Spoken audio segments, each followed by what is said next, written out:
Hey, hey, guys. Everyone in the house.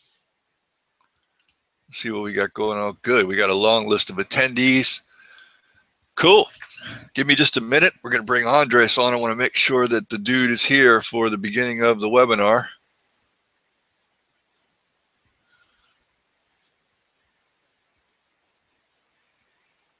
Countdown to Andres. So how is everybody today? Really want to thank you for doing this. I know your time is valuable, and speaking of time, I've got a feeling that this could be one long webinar. We've decided to open it up to the public because we want everybody to have a chance to hear what Andres has got to say. It's going to be a lot like our prior BHC premium webinars in the sense that it's pitch free. You know, there's nothing to buy. In this case, there's a product being demonstrated at length, but if you're not interested in the product, that's no big deal. I think one of the things you're going to learn throughout this process is that there are literally 1,000,001 ways to invade a niche to take it over, you know, to dominate it and to capitalize on it. And we're going to investigate a lot of those today. And the way we're going to do it is to have Andres introduce us to his product and sort of walk us through how he builds websites and makes money from the process. Along the way, we'll have time for your questions, which will be great. What we'll do is we'll incorporate the questions into sort of his build process.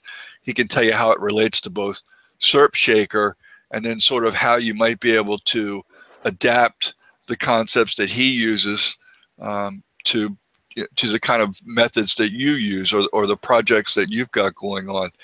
Regardless of where you are with your business, you know, this could be a game changer for you because I've known Andres for a little while now. And first of all, he doesn't hold anything back. He's as honest and straightforward as it gets. And so you're going to get information from somebody who's actively doing this and making a good living from it the whole time, which is pretty special because if you're familiar with a lot of what happens in internet marketing, you know, webinars, they're pitch fests and you're not always sure if the person actually knows what they're talking about, and even above that, whether they can use what they're talking about to actually make a living. And Andres has got, you know, like 25 children that all stay at home and hang out with him because of the success that he has achieved through his work in internet marketing and specifically with SERPshaker and its predecessor. And so this is a pretty exciting time for all of us. I hope you enjoy it. So anyway, I want to address one thing really quick. I got a number of emails and private messages from people who said that there was some issue with the registration form for the webinar, but it did not impact your ability to register. And that, and I'm bringing this up because it's possible that we're going to see some more of those errors with future webinar registrations. The bottom line is it registers you just fine. Seems to be some issues on my end that I've got to figure out with the PHP and probably some blocks or things that I didn't fill out properly, but I'll get that squared away over time. The bottom line is I don't think it impacted any registrations, and so I hope everybody's here and ready to enjoy the call. So with that, I'm going to introduce my friend Andres. Andres, I'm going to pull up the PowerPoint you sent me so that you can walk us through it. Are you there? Yes, I'm right here. Can you hear me okay?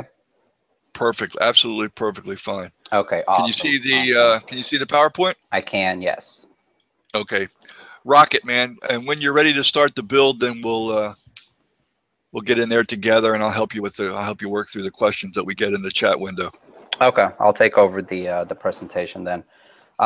Very short PowerPoint. I told Doc that I'm not a PowerPoint guy. I'm more of a, you know, just watch over my shoulder kind of training. But I realized I wanted to, you know, I needed to introduce myself. Not everybody knows who I am. I'm more of a behind the scenes kind of guy. My name's Andres Tovar. I've been in this internet marketing thing for quite a while now. I would say I started messing with it maybe around 2008 or so. I've in the slide there, if you want to go to the next one, Joe. Sure. You know, just a picture of my family there. We've got 5 little ones. Joe mentioned we had 25, but it seems like it some days.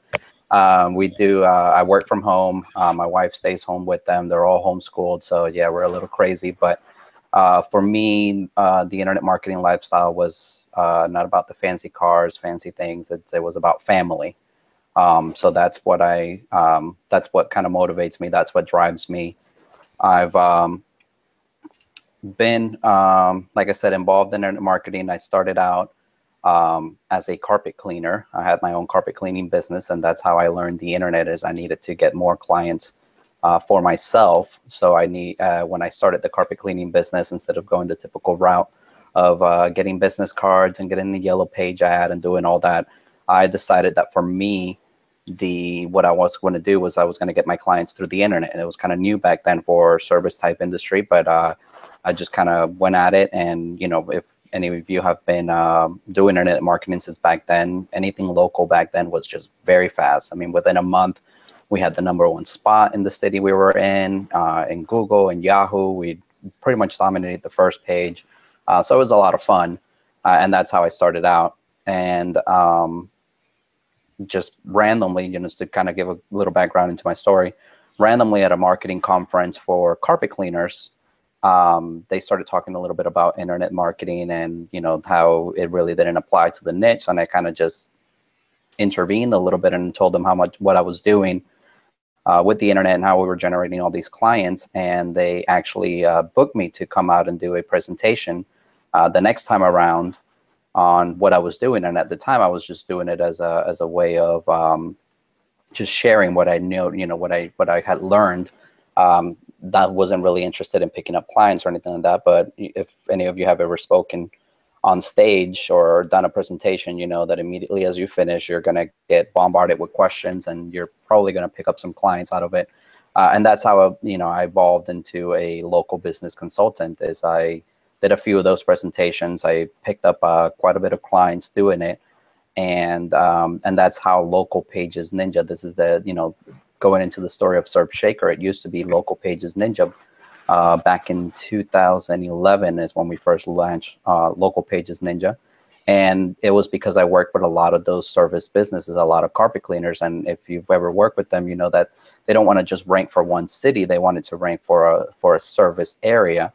And what I was doing at the time was just a lot of creating the post manually for every single city that they wanted to rank for. So we created Local Pages Ninja.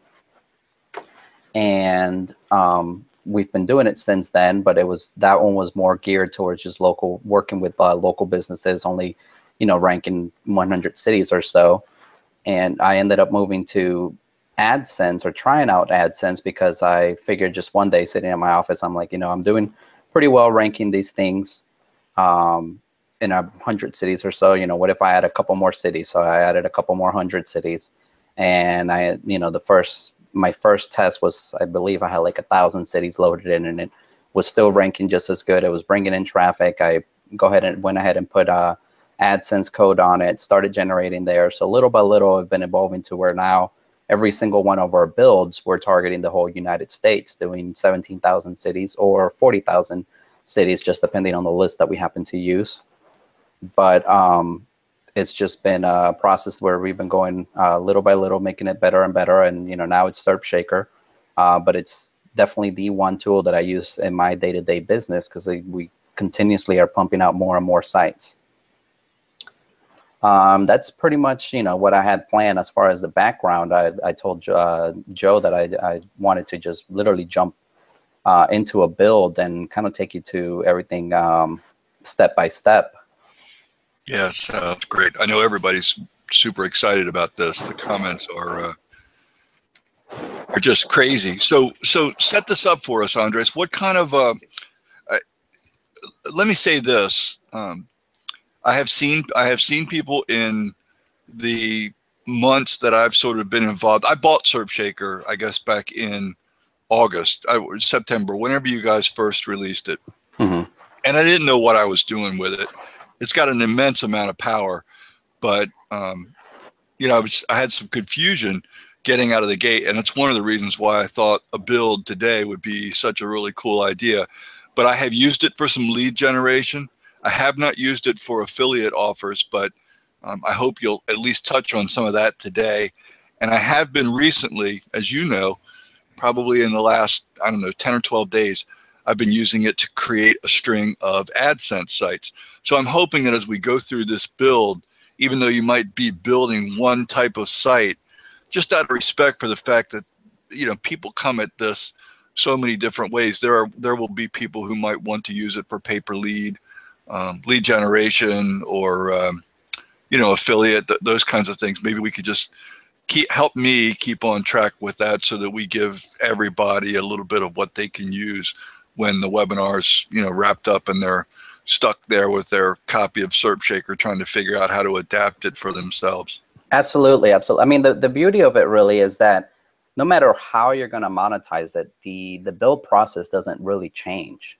Is that I use the same exact build process for all of my sites. It's just that I happen to monetize them in different ways. I do a lot of stuff with AdSense. AdSense was the very first money I really made online. So I've always kind of stuck with them, but there's been some growing pains on there, which we can talk about how Sure. I've lost accounts and have had to find new ways to create accounts, and spread things over multiple accounts, that kind of thing. But I've also I'm do a lot of stuff with CPA, things like Max Bounty or CJ. We've got education lead gen offers, which I also work with a lot. But in reality, the background, it's all the same. It's like site build is just how we choose to monetize it. And at that point, you get into the aesthetics of it. Just where you're going to add a banner, or if, instead of a banner, are you adding AdSense codes, or are you going to have a form on the right hand side, sidebar to collect the leads or anything like that. And that stuff is just simple. The main thing to worry about is building the sites and getting the traffic. Once you have traffic coming in, making money from that traffic that's the simple part. It's building up the sites, figuring out what niches tend to do better with SERPshaker. There's obviously some niches that will tend to do better, or you can pretty much attack any niche. It's just you got to find your way into it, and that comes a lot with maybe doing the keyword research, or really going after the longer tail and stop worrying about what everybody else is jumping into, but just kind of finding a way around it, which we can touch on that a little bit with as we're going through everything. Yeah, I think that would be a great idea. The build is uber important, don't get me wrong, but I know there are people out there who are maybe not as far along in internet marketing as some of the rest of us, and niche selection is a big thing for them. Keyword research, maybe you could touch on some of the factors that you think make a niche lend itself to sort of a SERPshaker model.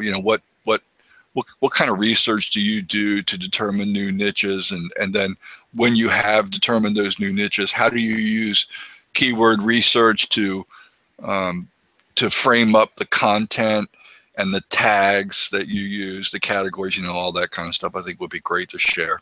Okay. And just one thing to note is a lot of the stuff that, especially if you've been doing this for a while, a lot of the stuff that I'm going to touch on will just seem like simple stuff. Like there's no magic behind what I do. Most internet marketers that know a little bit of SEO have enough knowledge to get it going. The only difference is that I just attack it. I don't worry about all the little details or trying to get everything perfect. I'm more concerned with getting the site out there, and getting as many sites as possible out there, so that I can then kind of sit back, analyze, see which one's doing better, and then then I have an angle on that particular niche, and I can just continue attacking it with multiple websites until I can until I move on to the next niche, or the next area that we're trying to target or whatnot. But it's all really simple stuff. There's no magic. If you're listening in hoping that there's this magic thing that I'm doing different than everybody else, you might not get it. But it's just a lot of simple stuff that I kind of I say that I have my own little recipe, and I follow that for every single one of my sites. And some are winners, some are not, but I'm not sitting around waiting to see which ones are the winners or losers. By that time, I've put out more and more sites so that at the end of the day, it's the collection of the network of sites you have, whether it's AdSense or CPA or whatever, however you're monetizing. That's what ends up making the good money in the long term, is the collection of all of them together, not just one single site that's doing really good. Yeah, I think there are two important components to what you just said, and I hope everybody is paying attention. Component one, of course, is that there's no real secret sauce. These are, if you're looking for somebody to drop, crazy pearls of wisdom around SERPshaker, that's not really what it's all about. And I think that follows into the second notion of what you said that I think is really powerful. And it's going to be hard for a lot of people to get their head around, because, I've got a deep background with private blog networks. And to me, when I build out sites, those things are assets that I expect to have for a long time. So I take care of them. I hide them. I pretty them up. I do all those kinds of things. And the SERPshaker mentality, as I understand it from guys like Andres and a few other guys that I happen to be friends with who are making ginormous amounts of money with these sites, is you don't marry these things. You throw them up left and right, and some work and some don't. You don't cry over the ones that don't work. You don't cry over the ones that maybe get hit by Google or get de-indexed. If that happens, you're just too busy concentrating on new niches and expanding into niches that did show that they worked, and you keep throwing up sites. Is that a pretty good summarization of what the mentality is, Andres? Yeah, for the most part. The other side of that, though, is that, I've gotten some people recently after the webinar I had on Friday with Frank. They were saying, so are these like churn and burn sites where, you're not going to expect much from them? But that's not true also, though, because I've have plenty of sites that I've had for 2 years now, and to this day are still making me income. So, sure. We try to go on into the mentality that we're not married to one particular site, but you can end up, you will end up with some sites that, that are going to last long term. And some of those sites I've even turned around and flipped. And, after I've had them for a year, they've generated income for a year, I'll turn around and flip those sites.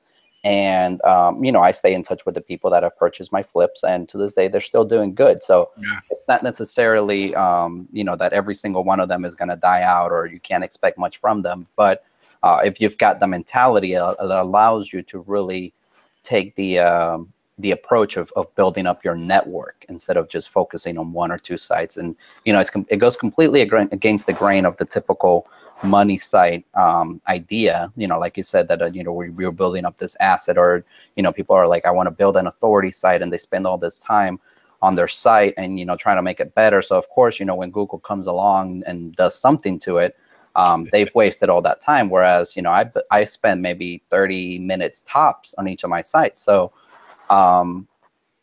if something happens to my site, that's just 30 minutes I wasted. But by the time, if something does happen to the site, by the time something happens, I probably already made my investment back, and then some of that 30 minutes plus whatever I spent to buy the domain. And, I've already moved on and got a couple hundred more sites out, kind of thing. Awesome. Okay, look, I don't want to get us sidetracked anymore. Rip right into the build. I think people are just dying to see this. All right, so let me start the screen share here. Is there anything I need to do to make sure that I'm the one presenting, or? I'll tell you when it shows up on my screen, and I'm sure some of the other people in chat will too. All right.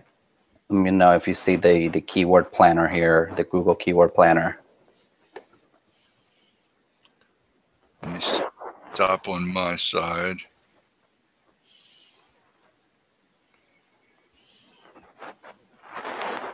Yep. Okay. We got it. All right, perfect. Okay, so now I cheated a little bit before we started the webinar. I actually bought a domain name and all that, but let me show you how I even went about deciding what I was going to build the site on. I was thinking something along the line solar panels. So I started searching for solar. I didn't want to just do solar panel because it seems like everybody's doing solar panel. So I wanted to go the solar panel repair route. And And when I did a search for that, I noticed that the monthly searches was only 140 searches a month. So it immediately turned me off from that particular approach to it. I went ahead and organized it by monthly searches, and I was just going through. And basically what I'm doing here is just kind of taking you through my mentality when I was looking for this and how I ended up, the one that we're actually going to do is pool pump repair, but I'm going to show you how I even ended up on that area to begin with, going from solar panels to pool pumps. I believe the one I saw was the solar pool heater. And so I went ahead and did a search for that, because what I'm looking for is, whenever I'm looking for a particular keyword, I want it to be at least 10,000 monthly searches. Basically, what that allows me to do is that, I know that there's enough interest there that when I bring things down to the local level, I'm going to get some of that long tail traffic, that long tail city traffic, even if it's from cities that, have very little population. I'm going to get some clicks here and there. I'm not trying to rank for the major cities that, that's going to involve some link SEO and all that. And I do zero backlinking to these sites. So I focus solely on the ones that I'm going to be able to get traffic from, even in the tiny little suburbs or cities or, surrounding areas type thing. But with, when you have 140 searches, I'm probably not going to get a lot of that, because that's just very narrow of a search. Now, the pay-per-click on it was decent. It's above $1, which is what I look for. But just the volume wasn't there. Right. Whereas when I went to, what was the other one? I said solar pool heater. If we look at that one's 9,900 searches a month. It's got an okay CPC, but this will be one that I will probably build a site around, because I feel like there's enough interest there that, along with the main domain, and once we find with the main keyword, and once we find any of the keywords that go along with it that we use as tags, and maybe H1s and H2s, there's going to be enough traffic there. But I ended up on going after pool pump, and it's lower than, so the 10,000 rule is not always a hard and fast rule, but I try to make sure that it's obviously not as low as 140.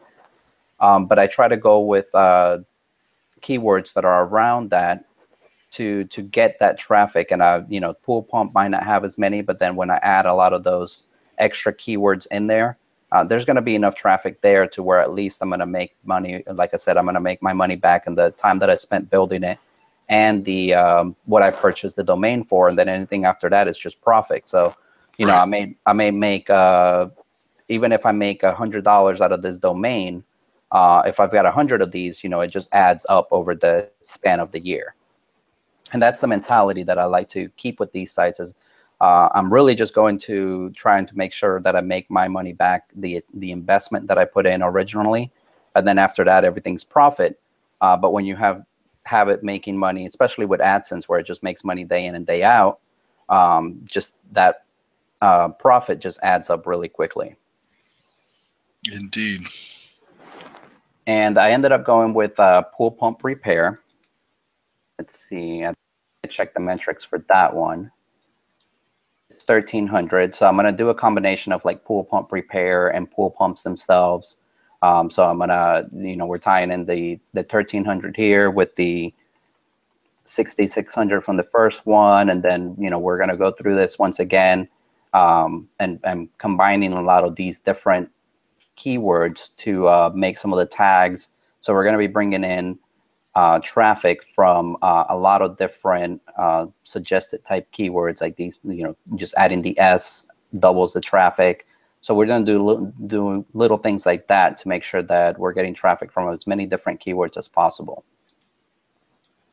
I ended up purchasing the domain poolpumphub.com. Basically, when I purchase my domains, I just try to make sure that it's got somewhat of a mention of the base keyword in there, which our base keyword was pool pumps. I don't look for exact match domains or anything like that. We're trying to target so many different variations of the keywords that we're not really going to get an exact match anyways, because we might be going whenever we create the posts themselves. We've got all sorts of different variations on the slug, on the title, and the keywords, the descriptions, just a lot of different ways to hit it into as many different ways as possible. Once I purchase the domain, what I like, the way I have my workflow set up is I've got a backup buddy backup. And what I've done before we started here is I installed that backup buddy backup here. I call it my skeleton. Basically, it's just a base setup. If we visit this site, it's just, I believe it's the 2015 theme. I've just changed the colors a little bit. But it's just a base setup where it's got my pages when, it's got the terms of service, about us, the disclaimer, the stuff that Google looks for. I don't have any post on it yet, nothing, just basically I have it fully set up how I want it to look. And I've got all my plugins that I normally use on my builds. What are your typical plugins that you use as a base? The basic one is the BWP sitemaps, the Better WordPress Google sitemaps. Let's see, I use header and footer scripts just so I can put my tracking code. And the reason I use that one is so that I can switch themes around and not have to worry about making sure that my tracking code goes into the footer of the particular theme. I use insert PHP because of my about pages. Since I have the same page for pretty much all my sites, I can show here. I use a little snippet of code so that it shows, it uses the blog info URL or blog info name. So when you look at the page, nice. So when you look at the page, it just pulls that kind of stuff, and that way I can use the same exact about us and terms of service and everything, and it's going to be replaced with the correct whatever you set it up into WordPress, the WordPress settings. So that's what insert PHP is for. Main WP to get everything in the network so that I can control them easily. Let's see, obviously SERP Shaker and WP Refresh, which that's a private plugin that I just gave out to certain people with SERP Shaker. But this Page Generator Pro is a copy of SERP Shaker that I happen to be testing out. I forgot to take it out of my skeleton, but other than that, and the backlinks indexer, which that was a promotion I recently did for them, but that's been working out pretty well. I just have it set up to do as soon as the site is live, it's going to start doing like a 10 post drip feed daily into the backlinks indexer platform, and that seems to be working out pretty good for us. Yeah, if you could show us during the build how you set up that pacing so that it drips 10 at a time, that would really be helpful. At least to me, I believe strongly in what Backlinks Indexer does, but for me, I've never been able to find a way to keep it. I just don't know how to keep it from blasting out all of those new post links at one time. Okay, yeah, and they have it set up in their plugin here. We'll probably have to go to your screen and then I'll come back to it so I can just delete my API key before I show it to everybody live. Good idea. But yeah, it's just right through the plugin you can control that. Okay. So basically, with my skeleton setup, this just saves me a ton of time, because that way I don't have to worry about installing WordPress, installing all these plugins, setting it all up, getting the theme to look exactly like alike. Like everything is ready to go, up to the point where even with SERP Shaker itself, I've already added the shortcodes, which the shortcodes is what controls the city, state short, and zip code type setup. So we have the list of, I believe the list I have with this particular one is a 17,000 list, basically targeting the whole US, but it's 17,000 cities, and I've got the city, the state, for all of those loaded in all the way from, to Wyoming.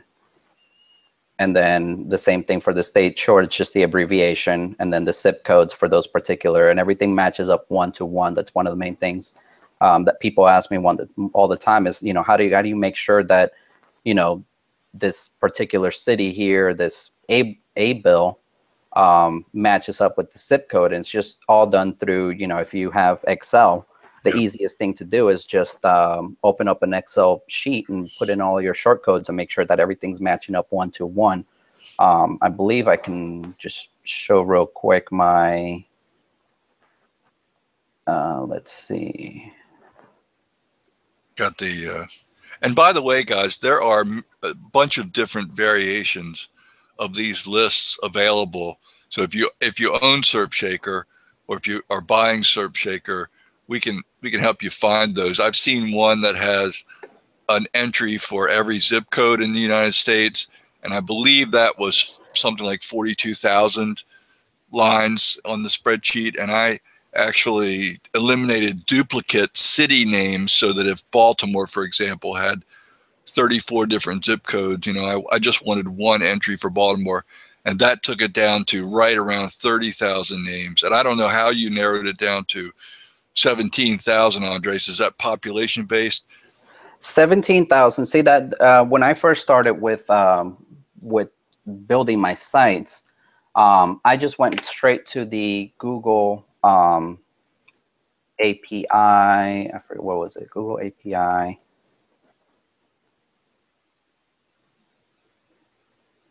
I think it was the AdWords Geo API. Okay. And I got the list straight from them. If you could just go straight to the app, just do a search for Google or for AdWords Geo API. Click on that first result. You're going to end up with a list like this. I think I went to the cities one. And they gave you a list just like that. And you can just download it right from here, give you a CSV file. And their values end up being right around 17,000, I believe. So that's where I've got my original list from. Is I figured I would get it straight from Google themselves. These are, you know, this is the list that they provide when people are doing AdWords advertising. And since I was doing AdSense at the time, it was just a perfect match because, you know, if the AdWords advertisers are advertising those areas, then, you know, the ads are going to show up on my AdSense sites. So it worked out great. And that's in their database. The 40,000 one that you're talking about, you know, that came about once I started working with Don again, because we started, you know, we did LPN back in 2011. We just kind of parted ways after that. That's when I was just doing stuff with local businesses. And that's when I kind of just hunkered down, stayed to myself, worked on my sites, and started building up my network. And it wasn't until like a few years later where we hooked up again, and he asked me what I was doing, and you know, I just started telling him everything I was doing with the version then of LPN, and you know, we decided to come together, make it even better, because you know, at that point I was doing a lot of manual work to even build these sites. Like people now can purchase the plugin today, especially if they use the beta version. They're going to be able to build a 30,000 post site in maybe 30 minutes or so. And that's something that took me actually about a week to do back with LPN. So, you know, a lot of the improvements were done to make sure that, you know, I just didn't have to do as much manual work to get these sites built. But this was the list that I was using when I first reached out to Don, and then Don had access to an even bigger list. So I've been using a combination of both. You know, if I want to get the site out quick, and it's particularly if it's just AdSense, then I'll stick to my 17,000 list. If it's something else, then, you know, maybe I'll use the 30,000 list. But usually I don't do anything any more than 30,000 or so posts. Although I've heard of, you know, people, especially in the group that we're a part of, doing sites that are 150,000, 200,000 posts. Which is just insane, but I've never tested builds that high. And you know, I want to point out, because there have been a couple of questions that are oriented around these lists. You know, it's in no way necessary for you to do 17,000 or certainly 30 or 40,000. You can do, if you've got a good grip on a particular city. Let's say, for example, you've got a vendor, or you've got a contractor in a city who wants to blanket that city. All you've got to do is get a long list of the neighborhood names, the prominent street names, you know, assemble that all into a list, and you can do the same things that Andres is about to show you with a national build. You can do that locally to kind of blank an area so that the leads that result can be serviced by whoever the client is that had you do this project in the first place. Absolutely, yeah. You can definitely, you know, do this to the local level. Now, obviously, you know, if it's a brick and mortar type business or a service type business, there's more competition nowadays. So, you know, going back to niche selection, when I'm picking my niches, I try to stay away from your typical trades, you know, your plumber or your painter and that kind of stuff, because that's just been hammered to death by local type marketers. And then you've got businesses trying to rank themselves for that. So when I'm looking for niches, I try to go after niches that are, you know, after things that people are still looking for locally, but they don't necessarily, it's not necessarily like a service. Now, you know, pool pump repair, you know, it's obviously a service, but it's not one of the main, you know, I'm not going like after just pool repair on its own. You know, I try to go sub niche a little bit more and more with each build so that I could get more and more of that long tail traffic. But you can also think in terms of, you know, what are things that people would purchase locally, you know, some things that they would purchase locally, but they would do research online. So you've got things like, you know, maybe a particular mattress or something that's, you know, kind of hard to ship, so that they're looking for a local type place where they can just go pick it up right now. Those are other good things to build sites around. But with like I was mentioning, you know, I've got it all pretty much. I've got my skeleton set up all to the point where all I have to do at this point is add the shaker page. The shaker page is pretty much the template that we're going to build our site around, because we've already got the shortcodes here. So what we're going to do with our shaker page is we're going to create a template, and we're just going to fill it in with these particular shortcodes that we've got created. So then the program can go through and replace anywhere we put a, you know, a shortcut like city. It's going to replace that with the appropriate city name or the appropriate zip code or anything like that. And that's how you're able to quickly multiply your efforts by, you know, taking one template and having it go across 17,000, 20,000 cities or whatever list you happen to be using. And it's also not just, you can load up whatever city list you want on there. So if you're in the UK and you want to focus on the UK, definitely do it. That we've got a lot of marketers in the UK that are taking advantage of this and then doing very well with local SEO with it.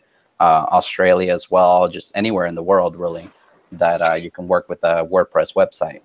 So I'm assuming that the genesis of the term shaker has to do with the idea that you got all these items in this list of shortcodes, and then you're shaking it up to create various combinations, and posts and pages are the result of that, right? Right. Okay. And I mean, and honestly, you know, we like the name of Local Pages Ninja because that was a better explanation to what it did. But when we launched Local Pages Ninja, there was a third person involved. It happened to be Don's partner at the time, and they had a falling out. So when we brought it back to market, we decided that we didn't want it to be, you know, related to that at all. So it just wasn't anything there as far as, you know, going back to the old one. Although original owners of Local Pages Ninja that purchased when both Don and I were associated got a free upgrade. So we make sure that, you know, we always take care of our customers on that end. You know something, this is probably a little bit of a deviation from what we're covering right now, but I have to tell you, I have had so many products, and I'm sure everybody on this call has bought products before where people, they get through the launch and they maybe fix any apparent bugs, you know, if that, at the end of the launch, and then that's it. You know, basically they walk away from it, and you can buy the next version if they come around to one, or you can just lump it. And I mean, here we are. How many months are we? 8 months, something like that? 8, maybe 9 months after your launch. Yeah. And you're still bringing out beta versions. And this is not like a monthly product. I mean, you're just developing this thing. The latest version of this, I'm using beta 11, and I think there's a beta 12 right now. I literally, last night I created 4 sites. Each one was 30,097 pages. and I was now admittedly I was creating them on a fast dedicated server, but I was creating them in less than 7 minutes.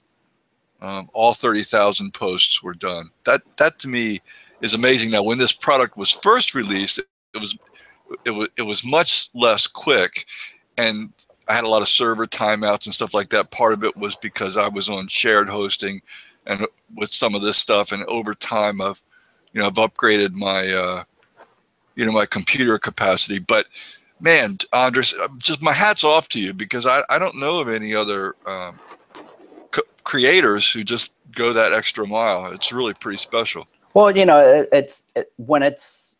when a product like this is such an integral part to my business. Like I tell people all the time, I don't make my money from selling Surf Shaker. I don't make my money from being a product creator.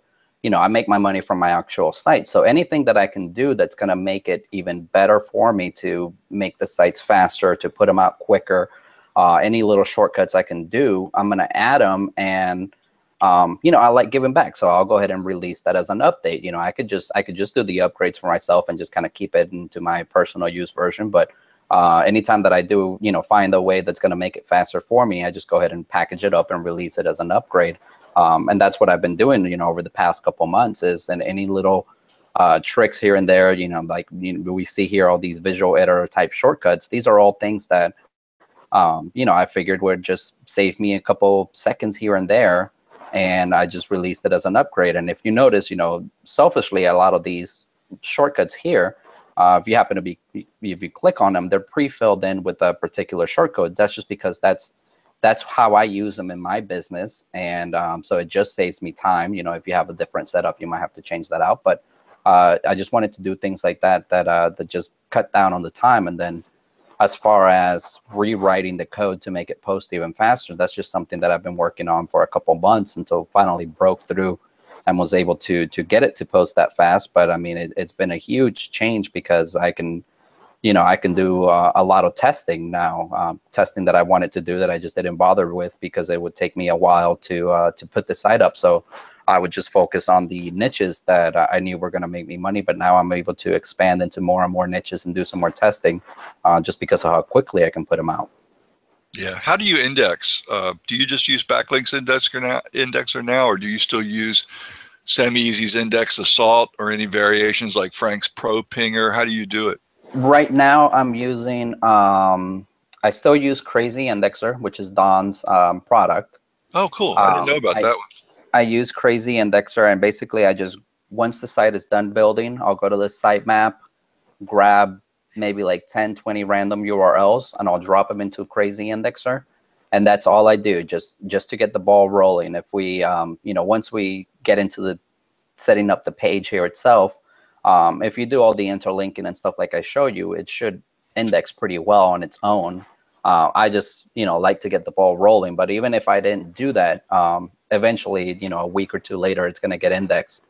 Once the first Googlebot hits it, it's just going to keep on coming back to digest more and more content, especially since the sites are so big. Okay, let's roll. All right, so let's get into it. We've got it's pool pump repair, and that's what's going to be our main subject around. Maybe even just pool pumps themselves, and we'll touch into repair a little bit. So let's basically you've got your basic WordPress setup here. The only difference, or one of the main differences, is that I've made it to where you can have a different slug, which is what ends up being the URL of your site, or the URL of the post, and an H1 title, which there was certain themes that did that, but not everybody had access to that. So I made it to where no matter what theme you're using, you have that function, and that was great for over optimization. That way you wouldn't over optimize, because before, what I like to do is I would load up the title with different keywords that I was trying to target, but that same title or the same slug would end up being in my H1. The same thing would end up being maybe even in my title here. So it would just lead to possibly some over optimization penalties, although I've done it recently and I've still gotten good results with it. So it was like hit or miss whether it would happen or not. But now normally I like to separate the two. So the way I like to do it is I like to fill up my slug, what's going to be the URL. I'll go ahead and fill that up with the keywords, any LSI type keywords in there. So we'll start out with, pool pumps.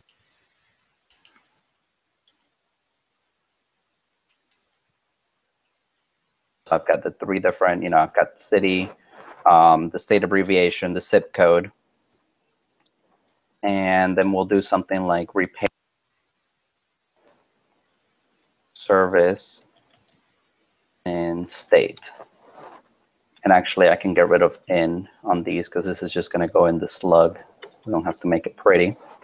I'm just sort of throwing in a few different things. We've got pool pumps, we've got repair service, I've got the city, state abbreviation, the full spelling of the state. If I've got zip codes in my list, then I'm going to go ahead and take advantage of the zip code here as well.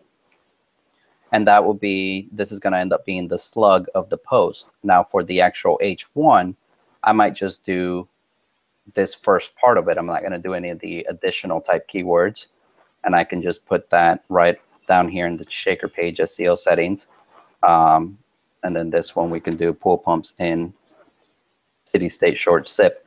And this will all make sense once we publish a few posts so that you can see where these different parts come into play. Now for the content, what I'm doing is I actually just grab a random piece of content from Qzx900 articles or one of the article directories. So article dashboard is another one. So we'll do something like pool pumps. And let's see. We'll do a Google search over here.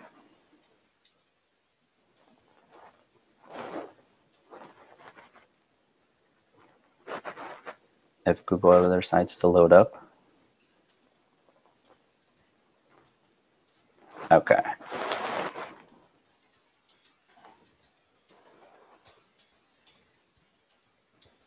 So I'll start with article dashboard. Doesn't seem like they have any articles on that, so let's move on to Qzx900 articles. All right, perfect. Now the reason I go through Google itself instead of just jumping onto Qzx900 articles and finding an article there, because I've gotten that question before, I just like to use the Google search engine to see, they're already telling me out of that particular website what they think are the most relevant articles for this base keyword, pool pumps.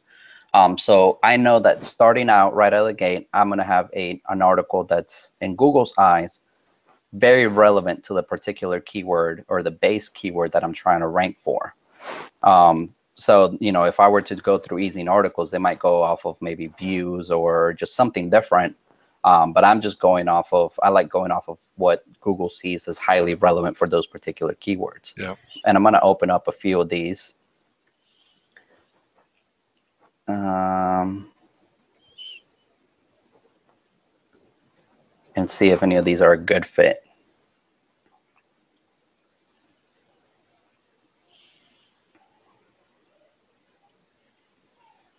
And I'll show you what I'm looking for once I actually.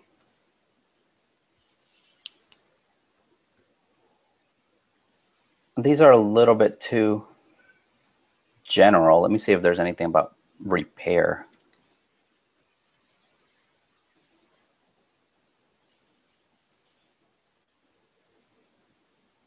I guess we can just use one of these general ones. What we're going to have to do is basically, I was trying to see if it was something that I can just easily implement the city and state type mentality to be able to just insert that in different ways. But we're going to have to get a little creative to make sure that we get the city and state short type keywords in there. I have found, Andres, I have at some point last year, I bought a lifetime copy with a couple of other guys of SEO Content Machine. And I know there's content something or other out there too. Is it called Content Machine? I can't remember, but there are several. Oh, and there's big content search, and there's what's the one, the article builder.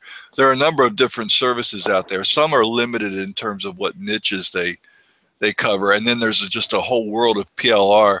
There's no shortage of places to grab your content. And then if you've got Spin Rewriter, you know, you get all kinds of help in the world, either manually or in automated fashion, spinning these things either light or medium, and you know, then finding opportunities to drop in the city and state, sort of, you know, get that geolocation going on top of it all. But you can really do some amazing stuff, and it doesn't take a long time. Like, you don't have to sit down and write articles. You don't even have to go out and pay an article writing service for this kind of stuff, because it's just not going to make that much of a difference in terms of the result.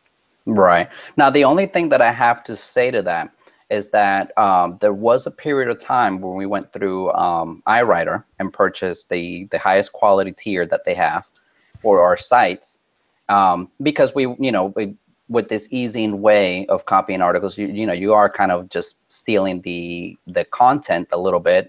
Obviously, we're making changes to it, or we might end up combining 2 or 3 different articles into one. But it's still, we felt that, okay, let's get 100% original content. And for some reason, all of those sites bombed compared to our strategy of using Google to search easing article. And the only thing that I could come up with was that, by using Google and doing a search right off of easing articles, we were highly reliant on the fact that Google was going to give us already highly relevant articles to that particular keyword. So we already started with a really good base. Yeah. Now, when we got, fresh content from an article writer, it was up to the article writer if it was going to be relevant content or not, or, at least in Google's eyes, the content, the articles we received were really high quality articles. They never really panned out. So I haven't tested SEO Content Machine. I actually have I think a membership to it, but it's a Windows software, so I got to get anything that's a Windows software for me, because I'm on a Mac, and just, extra steps that I have to do to launch the virtual machine or whatever. So I haven't played around with it too much, but I gotta test that one out. But for Andres, the most part, let's go ahead and deal with this, because we just had our first question about the risk to your AdSense account. For example, if you've selected AdSense as your monetization method for the site, and you've done this, you've put up spun content, you've used easing articles. I know you've had some bumps in the road with AdSense. Tell people a little bit about how that works and what your feelings are about it. About this particular method interfering with AdSense, or well, the fact that we're copying? About what AdSense, about what their view would be of this, and what the risks are to an AdSense account by using content that is maybe of questionable quality. I've honestly never had any issues with the content side of things. My very first AdSense account, I got in trouble because I was, I put up my first site, started making money. So I was like, this is awesome. Let me put up, quite a few more sites. And I was just busy putting up sites and never realized that I needed to have the terms of service and those kind of pages on there. And that was also at the time where they didn't even give you warnings on a particular site. It was like, if one of your sites was in penalty, your whole account was gone. So that's one of the times that I lost an account. Another time I lost an account was during the time that I believe anybody that's ever done AdSense for some time lost an account. I think that was back maybe in 2012, maybe 2013. It was December for sure. People know, if they've lost an account during that time, they know that they were just bunched in with a bunch of other people. But it was just thousands of accounts that were gone during that time that Google decided to wipe everybody out. I honestly don't know what was the cause then. I don't know if it was, if I was still, I had the pages then, but I didn't know that you weren't supposed to display ads on those particular pages. So that's something to kind of keep in mind as your terms of service, your about us, those kind of pages you're not supposed to display ads on if you actually read through their terms of service. That's the only thing that I could think of that was wrong with that particular setup. But I lost that account. So I've only ever lost 2 accounts At this point, they've got 3 AdSense accounts going, and losing an account, it stinks. You lose whatever money you've generated up to that point. They say that they refund it, but you have no idea if they actually do that or not to the publishers that are paying for those ads. But it's not the end of the world. Getting a new account is not as hard as you would think it seems. It all involves using a BPS, same thing like a lot of you guys use for your SEO tools type thing. Using a BPS to fully control that account, to log into it, create it. Maybe just I haven't created one in a while, but what I used to do when I was creating new ones is I would just change the spelling of the address a little bit, maybe just make an error here and there and add an extra letter. And that was enough to get through their filter. Online banking account, PNC is the bank that I use, but just create an online banking account. That's where the deposits go into. And then obviously a different EIN number, which that could be done by just having a DBA. Just create a DBA and assign a new tax ID number to it, and that way you can have everything kind of as separate as possible. Gotcha. But yeah, I mean, it's been a couple years now since I've had anything happen AdSense wise. So it's just, as long as you have your privacy pages, you're probably not going to have any issues with it. I've heard of people every now and then. It seems like they've changed their methods now, where you'll actually get warnings on particular sites. So if they don't like something in particular, one site, you'll get a warning on it, or they'll disable it for one particular site instead of wiping out your whole account. So that's a little bit better than in the past, where they would just wipe your whole account for no particular reason. But I wouldn't worry about it too much. Yeah, I know guys, I'm sure Andres knows them too, who they don't even spin content. I mean, there are people who will just grab content, from Easy articles or a source, and just slap it in there and put some geolocation, some of the short codes in to create a little bit of an effect there, and just let it rip. And I've never heard of any of those guys talking about getting their AdSense accounts locked off. Honestly, I'm one of those guys. I don't spin. I don't do any spinning whatsoever. See, there you go. I don't. I've tested both, and the amount of time that that you would take to make sure that the spun article is not going to be garbage.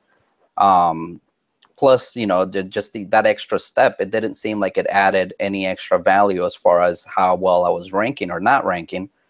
So I've gone completely away from it. I even used to throw a super spun paragraph at the bottom of my articles. If somebody's gone through my earlier trainings, they'll see that I used to throw like a super spun paragraph at the bottom just to give it a little bit more authenticity and to make sure that it was not duplicate as much.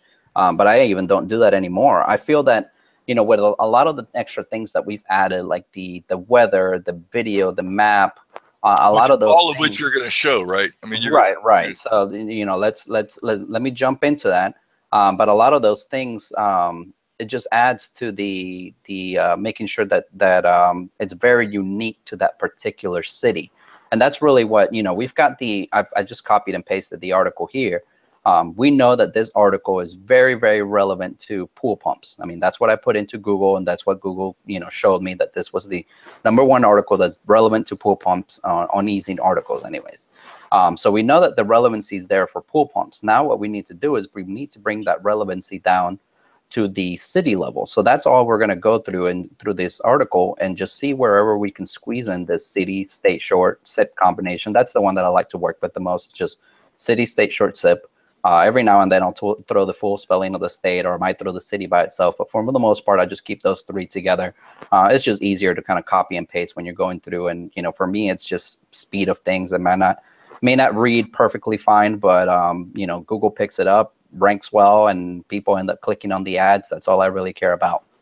It's just amazing, isn't it? It really is. For those of you who just are not appreciating the significance of this, just think about what Andres said. He's taking stuff that's already been written. You don't even have to write it. You don't have to run it through Spin Rewriter or word AI. You just slap it in there and figure out where are some places that make sense to drop in this geolocation stuff, which is short coded for you and doesn't take, you know, what does it take, Andres? Maybe 5 or 10 minutes to figure out the right place for it. And bam, you know, next thing you know, you got a 30,000 page or 17,000 post site up, and it begins to start ranking. I mean, where else are you going to get that kind of leverage for that amount of time? You know, that makes money. It's just amazing to me. Yeah, I mean, once it definitely has a learning curve, but I believe that once you learn it and just start applying it and just rinse and repeat, it's probably one of the easiest methods that people will come across to be able to just make their first dollar online. I mean, I've got message after message of people saying, you know, like that this is the only thing that they've purchased that has actually allowed them to make money online. Like they, you know, they're a product junkie, you know, just like everybody else, and they buy things left and right. But this is the first one that actually delivered on results, and you know, and that's good. I like getting those messages because it shows that, you know, what I'm doing as far as, you know, giving back and releasing the updates, that people are appreciating, and, you know, that it's actually changing their lives. And that's really what I'm after, is just, you know, to try to make sure that I show people another way to make money online. There's just so many ways to do it. You know, you can take the same mentality and do it with local businesses. You know, you take these sites and you start generating leads for them. I decided to go the hands-off way, using AdSense, CPA, and all of those different models. So I never had to deal with a client, because I had clients. I had you know, when I was running my consulting business, I think I had up to 50 clients at one point, and it was just a headache that I didn't want to deal with, because it didn't fit in with my values of family time. Whereas this, you know, I can put up the site, you know, I can sit in here in the office, put up a few sites, be done for the day, and then those sites are going to bring me in money for the rest of the year. And I just do that on a day-to-day basis, to where I have enough sites to, you know, it makes me a good monthly income. And, you know, as sites die out, or replace them, or jump into new niches.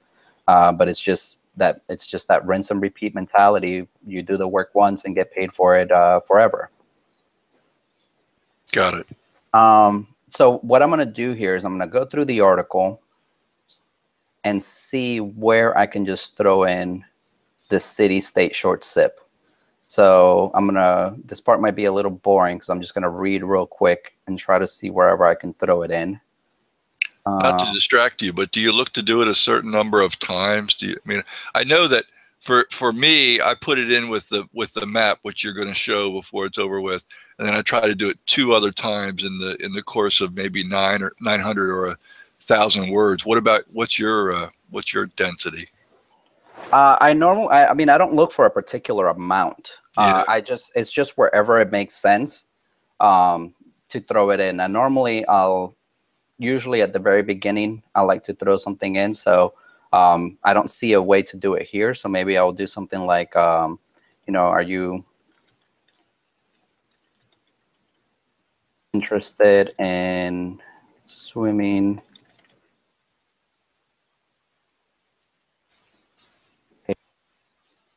city state short SIP? The following article goes into detail about pool pumps and the service.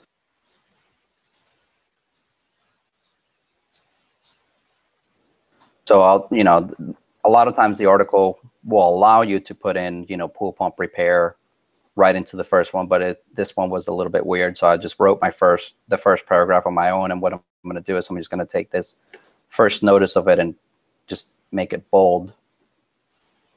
But I'm not, you know, other than this entry paragraph, I'm just throwing it in wherever it makes sense. I don't look for a certain number or anything like that, because I feel like it gets hit enough anyways. Once we do the weather, once we do the video, or in the Google map, and, you know, we have it in the image as well. It's just the city combination is going to get hit enough to where, as long as we have it sprinkled throughout in the article, that's more than what you need in there.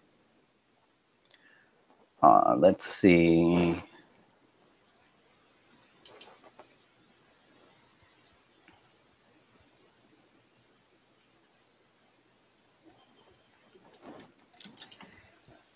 I'm just getting really, this is a weird article because there's not a lot of places where we can really fit in the keywords there. I'm just getting kind of creative and squeezing them in. But really, I mean, I'd be surprised if this website ends up being one of the duds. Like I said, we do have websites that are duds and don't generate anything. But I don't think I'm going to put AdSense on it since I am making, everybody have seen the URL or anything. But I will track traffic, and I'll report on the Skype chat once it starts getting traffic, because I'm pretty sure that it's going to start getting some stuff, especially now that the weather's getting a little bit better and people are going to turn on their pools again and realize that they might have some damage. Probably a good spring type niche to go after. I noticed when you first did the original, when you pulled up the Google Keyword Planner page, you could see the ramp up in volume as we come up on the spring months. Right. So, and that's another thing to keep in mind. And I actually just recently, because of somebody that we're friends with, I realized that you can definitely go after. There's certain niches that are going to be seasonal. So if you have spring type sites, they're going to get more traffic throughout this time of year, and then you've got your winter type services. So that's also something to keep in mind when you're selecting niches. Yep.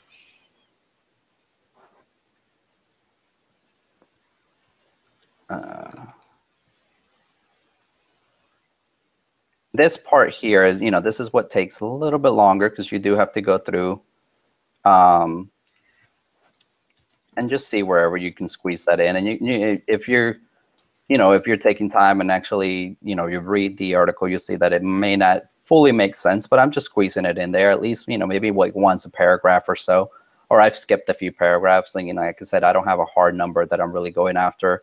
It doesn't have to be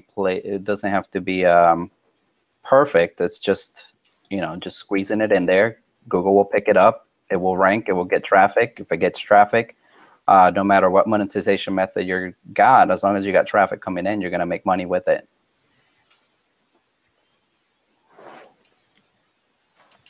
All right, so here we are at the end of the article. This is the last one.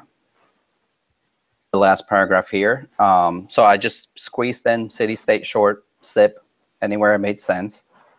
I'm going to take this pool pumps one at the very end of the article, and I'm just going to link that to the home page, just an internal link going back to the home page, just to start building the overall relevancy of the site itself.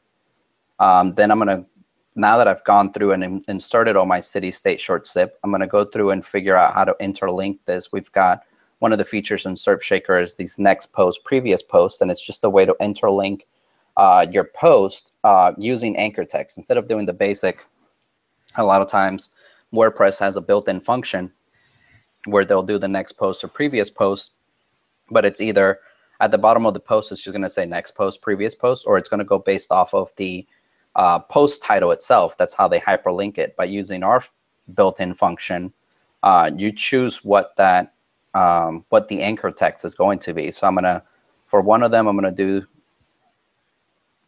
swimming pool pump. So I'll do next post and use that one. And then I'm going to look for another variation, maybe pump repair, or let's see what I can come up with.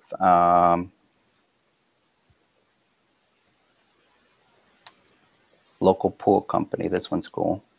I am an idiot. I haven't even been using the next and previous yet in the week or two that I've been doing this. And it does a couple of things. A lot of these things were things that I used to do manually. I tested out manually at least first, and then realized that there was enough there to make sure that I added as a shortcut or create it into a function in SERPshaker. But it helps with indexing, because once a Google bot lands on the page, the first thing it sees, it sees an internal link to the next post or to the previous post, whichever one you put first. So it just jumps from post to post real easily. But not only that, because you're using anchor text, you know, you're crafting what your site is about by the anchor text that's used between post and post. So, and it also, you know, it's almost, you almost get like a little bit of a silo effect, because it's just going to jump through. And I believe the way I've got it set up, I'm pretty sure it is, but the way I've got it set up is that the next post and previous post is category based. So it's going to jump to the next post in that particular category, which the way I do categories, the categories are state based. So let's say that, you know, they land in a post in Alabama, it's going to loop through all the posts in Alabama. And then the loop kind of dies out there. And then, you know, if they land on a post for California, we'll loop through all the posts in California. So it helps with indexing. It helps with the sort of the silo effect. And it helps to build the overall relevance of the site. So that's one of the shortcuts that we take advantage. Now, the other three shortcuts that I like to use is, I'll put them at the end. And that's where we're all focused about the city relevance. So I'll put something like more city information. And then we'll do the weather widget, which it's already pre-filled in with the shortcuts that I like to use. So city and state, which that's just going to show a little weather information about that particular one. And I can make this like an H2. And then we'll do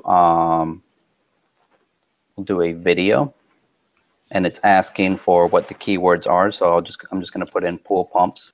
And this is the keyword that the program's going to use to go look on YouTube for that particular keyword. But then when we title it, when we're gonna put a title on this video, and this is it's all with schema markup. So that's why I wanted to add a title to it.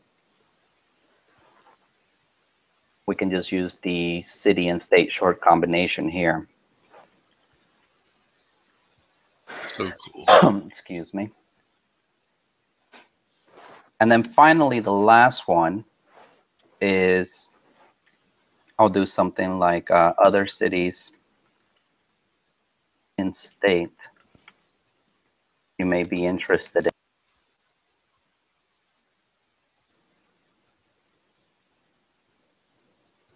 And this is where I take advantage of this random post. And this random post feature, what it does, just like it says, it pulls random posts, but it's category based.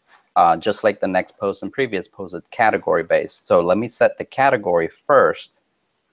So if your category is Maryland, for example, it's only going to pull Maryland cities. Right, right. And so usually what I'll do for my categories is I'll do something like pool pump service.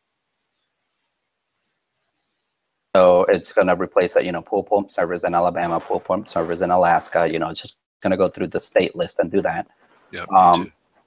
But I'm going to do this random post thing, and I paste in the category there.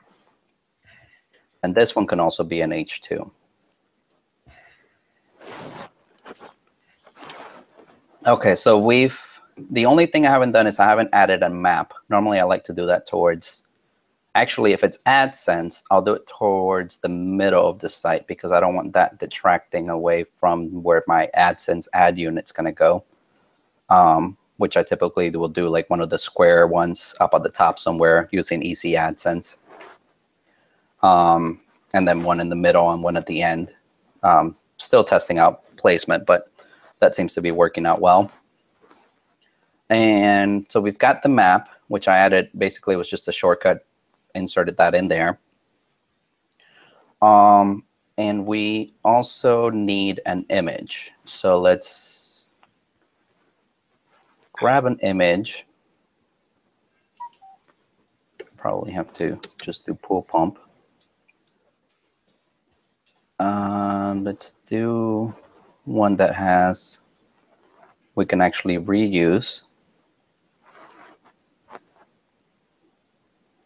I think we can use this one. What are shoes doing under pool pump? Oh my. Now, if that was an ad we wanted people to click on, we could use her. Yeah. Well, I was thinking of Andres, I was thinking of the shoes below her. Oh, okay. Oh, shoes. Okay, I see that. All right, so let's save this.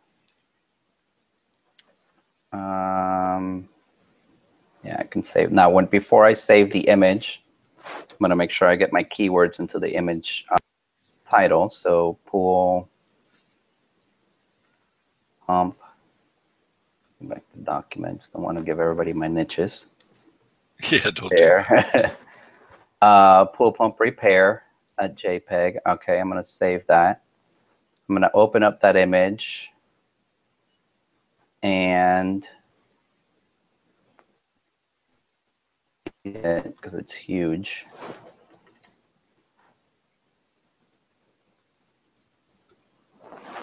Okay, now I can go over and maybe down here below the map, paragraph or two.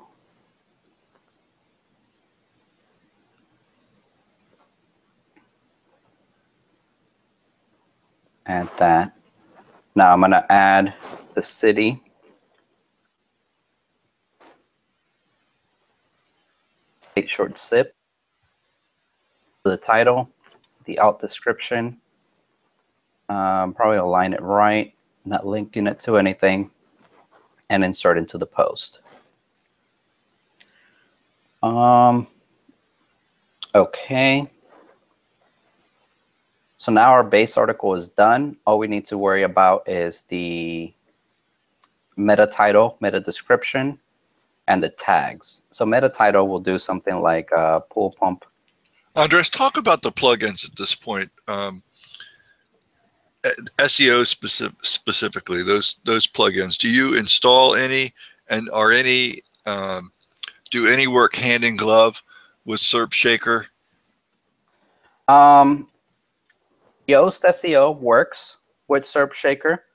I actually have a function built into SERP Shaker that if you want to use Yoast SEO, you can go ahead and set the title and the description without needing to have Yoast SEO activated at the time of building the post. Because what I found, I haven't honestly tested it with the new version, the beta version of SERP Shaker, but in the past, if you had Yoast SEO activated during the build, it does a ton of extra queries at the time of building.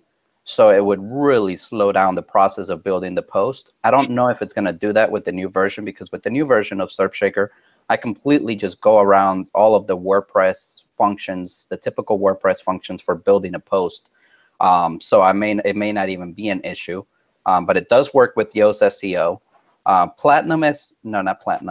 All-in-one SEO pack, for some reason it doesn't seem to work well with it, just because the Platinum, the all-in-one SEO doesn't work well with custom post, or at least the last version I tried of. I like to use the built-in Platinum SEO pack we've got into. This Platinum SEO is actually built right into SERP Shaker. If I open up settings and tools here in a new tab, we go to SEO options. You have the option of using Platinum SEO. So if you check that, it's actually going to go ahead and add the Platinum SEO without needing to install it, because Platinum SEO hasn't been upgraded for quite some time. It still works, but the only issue was that it was just some graphical type issues where the interface, whenever you would look at this little box would overlap over here, and it would make the tags kind of unusable, or just some other stuff that was going on with it. So I made a few tweaks to the visual aspect of it to make sure that it could still continue working. But I've been using Platinum SEO pack ever since I started building my sites, and it's the one that I've always used, I've always gotten good results with. So I just kind of stuck with that, and that's why I added it as a built-in tool with SERP Shaker. But Yoast SEO works just as well. I don't know of any more of the other ones, but in reality, all we're really doing is I'm using them just to get the title and description in there. I'm not using any of the extra fancy features that a lot of the other newer ones have. All I'm concerned with is the title and description, and some themes even have that built in, so you can even use their built-in features, I believe. No, I don't think this one has it, but if you use Genesis, sometimes Genesis has it built in. You can even use their built-in type stuff. But we do want to make sure that we get a meta title and meta description in there. Not so much meta keywords. I mean, as you know, they're not really important anymore, but at least title and description. And what I did for the title here is I just put, you know, pool pump. I added an extra little keyword in there, but obviously still sticking with the city, state, short sip. And then for the description, I'll do something like needing, or no, have pool pump issues in city.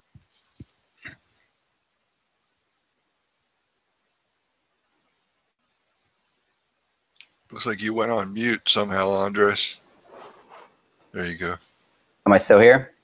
You're here now. Okay. Find companies offering pool pump services in city. We'll do something simple like that. You know, something to, you know, you can get a little bit more creative here. Just something to sell the click at this point, to make sure that, you know, this is what the description that shows up in Google. So you want people to actually click on the listing. And then finally, the tags. Now, tags, there's a lot of different ways to come up with them.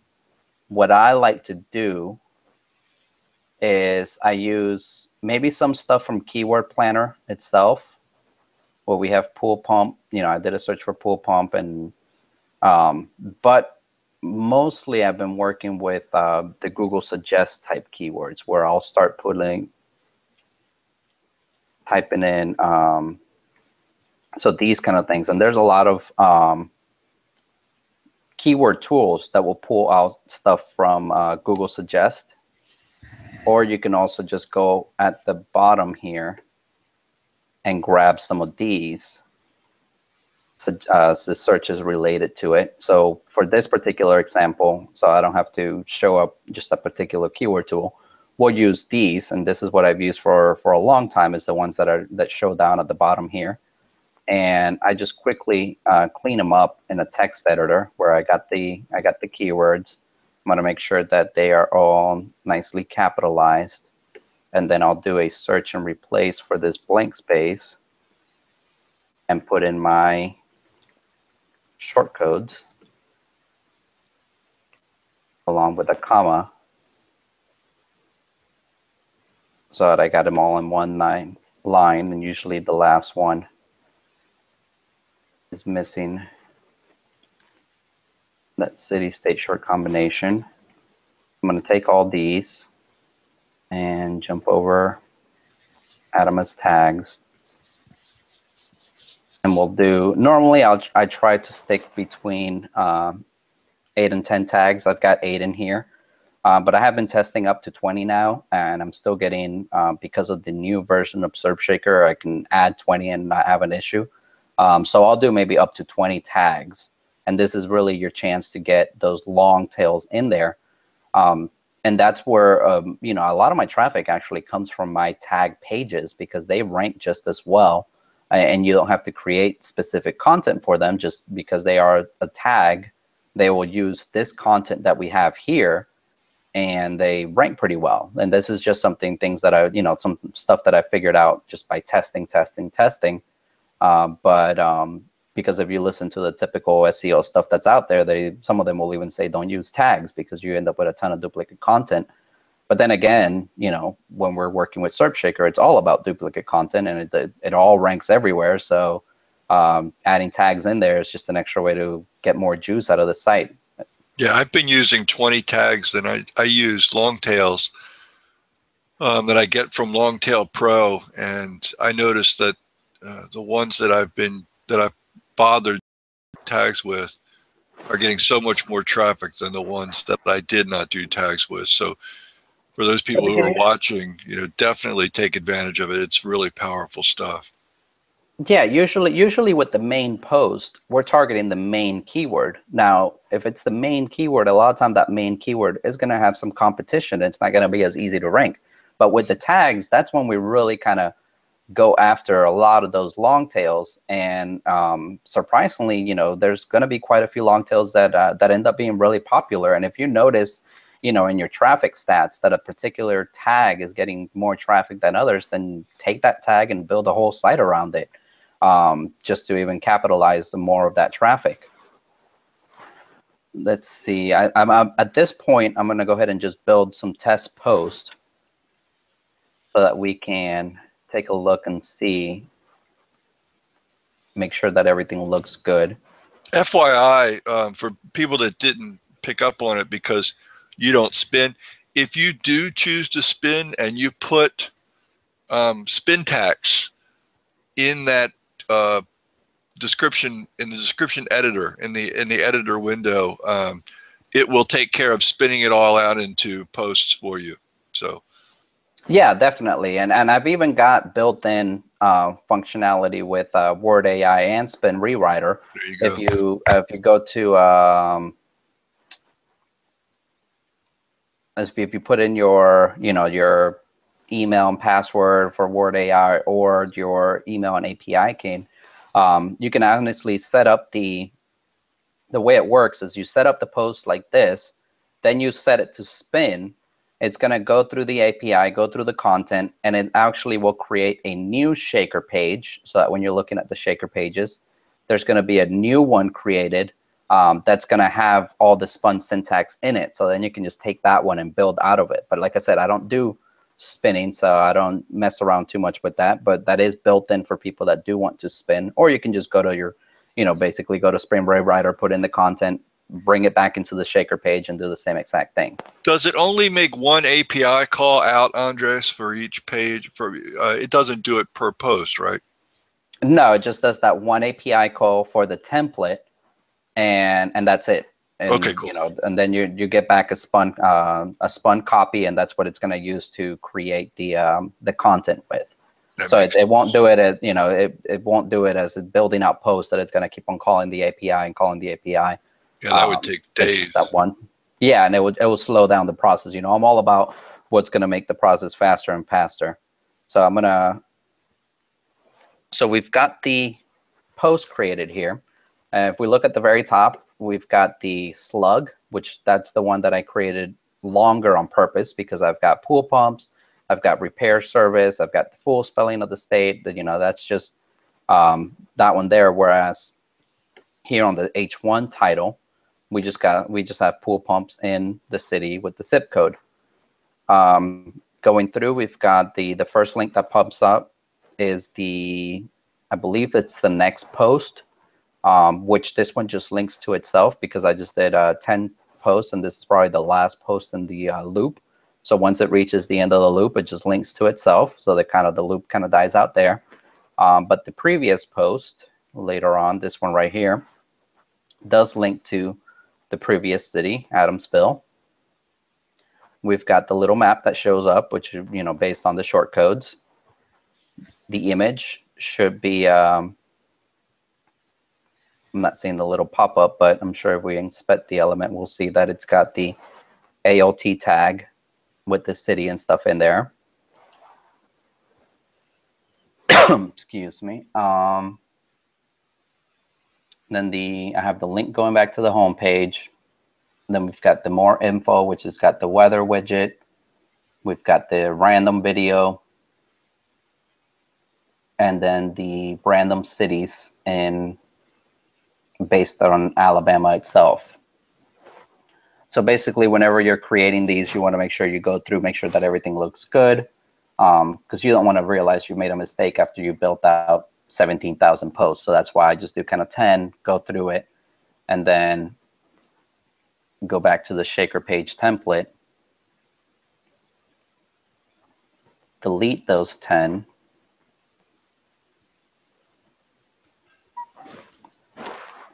and then you can build them the whole site out, all 17,000. So while this is building, I think what I want to touch on is, we mentioned different monetization methods. Now, this particular site here, I think it would just be perfectly geared towards AdSense. And really, all I have to do at that point is, to switch AdSense on, is use I'm going to go through a different page here, but we can do the plugins, and I just use the Easy AdSense plugin. Hey, Andres, one of our mutual friends, Todd, who builds a lot of these sites with AdSense, says that he doesn't turn on AdSense for a couple of weeks after he puts a site up. Do you ever, he says it helps, he believes that it helps indexing take place better. What is your take on that? Have you ever tried? I've honestly never tested, never tested that particular thing, if it does help with indexing or not. I know when I first started out, I would usually put the site up and then 2 weeks later come back and put AdSense in. Lately, just for the sake of building out and just keep on building, I have it activated from the get-go. But no, I haven't. I have honestly never tested to see if it makes a difference or not. Okay. But I mean, I would think it would be a safer way to have it disabled until you got some indexed pages going on, because you don't want to all of a sudden jump in and have the ad showing across 20,000 posts with nothing indexed. It might raise the slight of a red flag, but so far I haven't had any issues with it. Got it. Now, so that's AdSense, just easily activate a plugin and you're good to go. Now you've got AdSense code on your sites and you're making money with AdSense. If I were to, look into other things, we've got, let's say that it ends up ranking real well and I just want to see if there's any affiliate stuff. You can do a quick search, pump affiliate, and you'll see that there's affiliate programs that you can sign up for and possibly make a percentage. And then all you do is you add a banner across the top. I mean, let me see if I've got any example. I think I let this one expired. Because people are always asking me, like, how do you apply this mentality to CPA and all these other type of affiliate type programs? And it's the same type of site. Oh, this is perfect. Actually, I didn't let it expire. This is, we've got, HCG diet drops. It's the same exact, like I told you, the site setup doesn't change. This is just a different theme or whatever, but the page itself, if we open up a few of these different posts here, we'll notice that the only difference between them is the city. So it's not even a spun article, and it's just the city. I've got this particular button here, which I think it's broken. That's what it is. Yeah, this button's broken, so I got to fix that. I saw that recently, but it's the same exact site setup, and then you just drop a banner somewhere. And normally I'll have something here on the sidebar, but that particular URL expired too, so it's not even showing the right image. But I'll have like an image on the sidebar, maybe an image somewhere in the content, and just linking people over to where they can purchase this. This is a diet product, so where they could purchase that.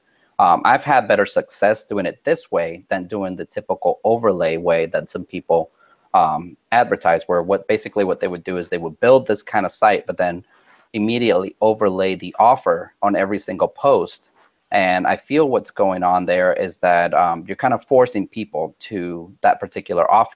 These are people that are looking to buy this diet product locally, and all of a sudden you're showing them this offer to buy it offline, so that it just kind of forces them to go there. Whereas with my method, they're reading the article. The article is not even what they're looking for. It's not really answering their question. But all of a sudden they see, okay, special deal. They make the conscious decision to click on that and go to that offer. Once they've made that, they're in a buying state of mind, and they're probably going to go ahead and purchase through there, and you get a conversion. Whereas if I would have forced them there to begin with, that's not what they were looking for. They were looking to see what stores in Howells, Nebraska I can buy this. And, they needed to change their state of mind to make a decision to buy it online because they got some kind of special offer that catches their attention. Yep. So that would be the CPA approach to it. And I've done this with HCG is not as hot as it used to be anymore, so that's why I don't mind showing this particular site, and I've showed it to people all the time just so that they can get an idea. But just whatever hot product is at the time, just find a way to approach it. And I believe I was one of the first ones to do this with, because when HCG first came out, I was ranking #1 everywhere for HCG.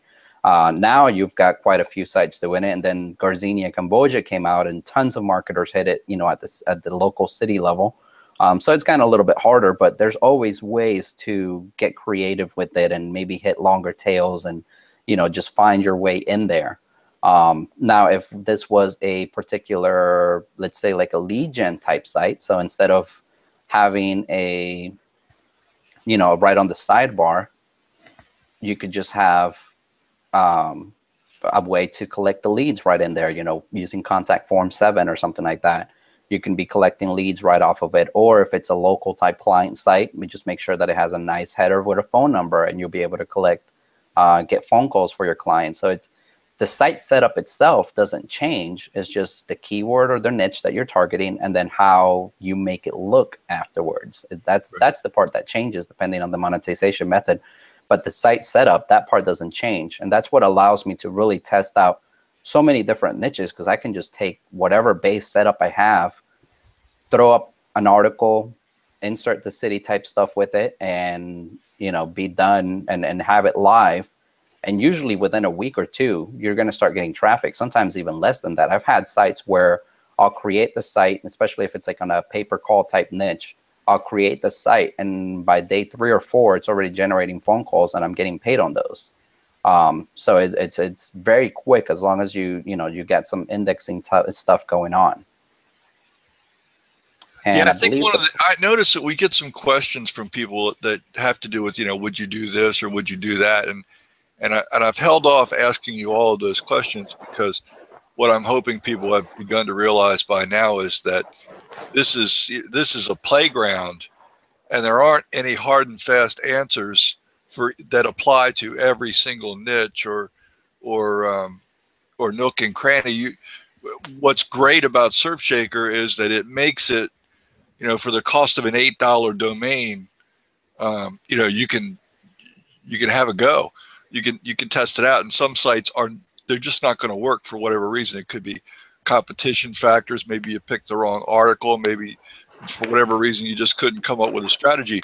But you're only $8. And so if only one out of every 7 or 8 sites happen to work out, you're still way ahead of the game. Plus, you're learning the whole time.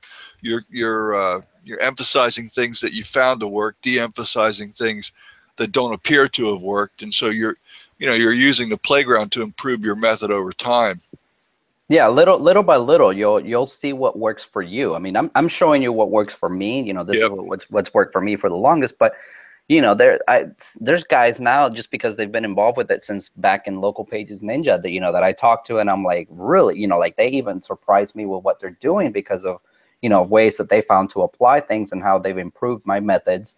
But I'm just a rinse and repeat guy, so I just keep on churning along. Where some people will go more in depth with it, and you just have to realize that if it's worth it, that the amount of the extra time that you may have to do. I've heard of some people that the way they do their builds is more intricate, where they'll be spinning descriptions of images and spinning tag clusters, or doing all these sorts of things. And you just have to see if the trade-off with the time involved in doing that is really worth it, or if in that same amount of time you can just be putting up more sites. And my mentality is, instead of spending all that time on, if I start doing all that, it's going to take me a couple hours to be able to just get the article itself ready. Or I could use that couple hours in that same time to put 3 or 4 websites out. And I know that out of those 3 or 4, I'm going to have maybe 50% of them are good sites. So, 2 of them are good sites, but those 2 good sites are going to pay me, day in and day out for however long they stay alive. And like I said, some of them have had stay alive up to 2 years. So for whatever little 30 minutes of work I did, I'll continue to get paid for the next 2 years if it happens to be a really good site. Got it. And there's just so many different ways that you can make money with it. Once you got traffic coming in, just you've got just in commission junction alone in CJ, there's so many offers that you can put a local twist to it. Then you've got Max Bounty, and they opened up their pay-per-call center recently, over the past couple of years for their pay-per-call offers. And, that's a ton of other offers that you could jump into. And, you've got your private CPA type companies that focus just on lead generation for particular verticals, those you can attack with the local type method. And then there's the new surge thing. The new thing is pay per lead, where you just go after local businesses, but instead of doing ongoing SEO, you get paid on a lead type basis. And this is definitely, geared towards that. Instead of maybe doing 17,000 cities, you just do a combination of the long tails with the cities. And here, I'll show a quick, I think some people probably seen this before if they've done any training or seen any sites with me, but you've got the 5-minute site local keyword generator. So let's, it's just a matter of putting in a zip code and putting in all their keywords. So if we're going based off of the pool pump, we got pool pump.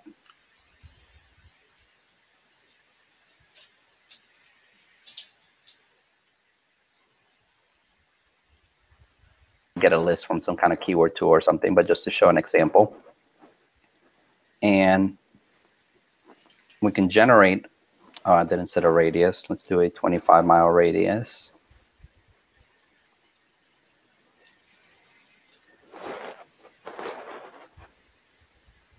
But we can generate this list here that we can then load up into SERPshaker as shortcodes. And basically, the way I would actually do it is I would put a comma after every single keyword here.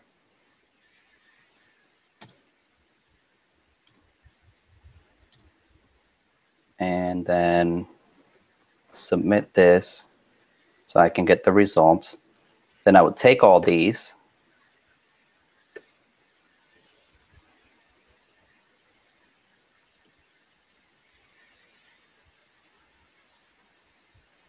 open up Excel, do a new workbook, paste those in. And I'm kind of rushing through it because I know that we're almost hitting the 2-hour mark and I want to answer some questions. But this is just one tidbit that I've given to people taking the local approach to it, and that I've worked really well for them. And then we can split these based on that comma. And so we have 2 different columns here. And this could be this shortcode here. This could be like keyword and then location for this one. So if we create, in SERPshaker itself, if we go over to the shortcodes, we create one, just name it keywords. We'll paste all these.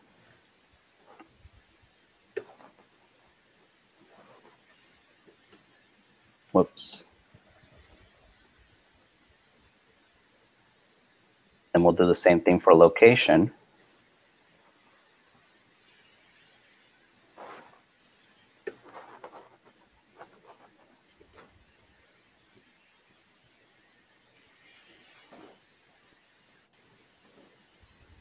And then we have, we can create a template or a shaker page where we literally just do keyword and location.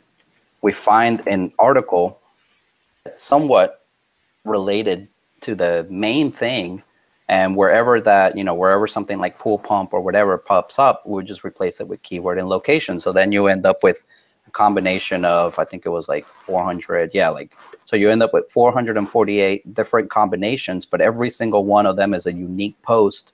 Or it's single post that you can put on your site, and that's going to drive traffic to those local clients. And if it's a pay per lead model, then all you have to make sure is just have the phone number displayed nice in a nice little header up top, so whenever somebody lands on that, they have a way to contact that client, and you get paid on that lead.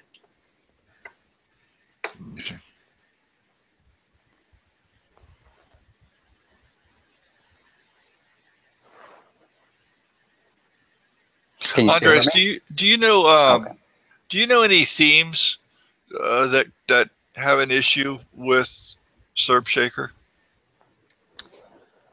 Not particularly that they have an issue. A lot of the Visual Composer type themes that take advantage, Visual Composer, those Yeah. have sort of given me issues, but it's because of they do things like they'll have the little squiggly brackets. So they'll have like a custom CS.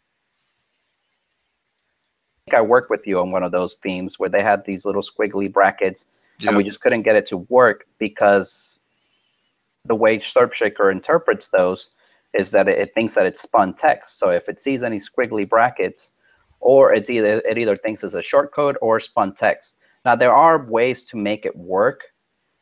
Just make sure that you don't have any, the theme that you're using doesn't use any of those squiggly brackets whatsoever, or if it's going to use custom CSS, have the CSS outside of the post itself, put it somewhere, as a custom CSS file, and not have it be part of the post.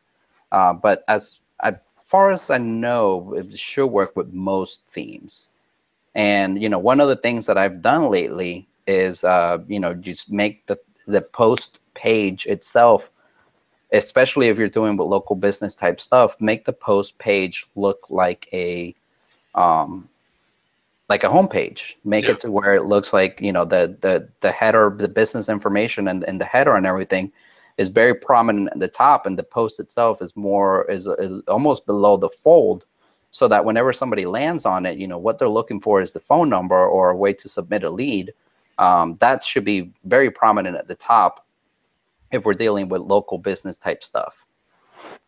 So you build stuff up at the top of the post that is call to action oriented and push the ranking stuff, the text that you're using to draw the rankings.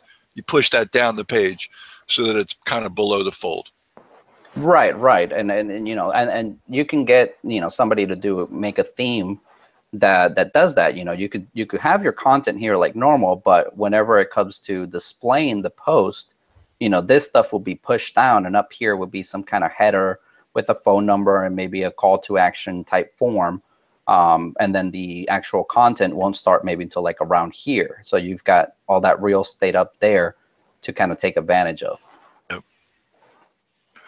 We had a question about subdomains because they came up in chat, and it was around the time when I was talking about how an $8 domain is an easy, inexpensive way to test. And somebody brought up that you could add some subdomains. So tell me a little bit about your feeling with subdomains, and specifically how many you think is the practical limit, for example. I haven't done enough testing to know what a limit would be. Mm-hmm. I've usually gone about 4 or 5 subdomains and have had good results with them. So that's definitely a way to get more out of one particular domain. The real times that I've used subdomains is when I buy a very generic type domain name. So let's say, for example, I could just purchase schools.com. And so I would do, pharmacy.schools.com, nursing.schools.com. That's when I used subdomains for the most part. For my regular websites, I tend to not do too much of subdomains. I just build the site right on the main domain and, move on to the next one. But I have to do more testing and see if I really want to hit subdomains hard or not. But if you have a generic type domain name that lends itself to just hitting multiple niches, then definitely go the subdomain route and take advantage of that, the wording, just work on the wording a little bit, and you'll be able to get some good juice out of that. Yeah. Needless to say, folks, we went a little long today, and I've still got a couple of more questions to hit Andres with. So now is the time. If you have some questions, you probably want to repeat those in the chat window, because it scrolls up relatively quick, and it's not like GoToWebinar in the sense that I can get a list of the ones that haven't been answered. So please type them again and let me know. Hang on, I'm going to put this, I'll put my mic on mute because the school bus is going by.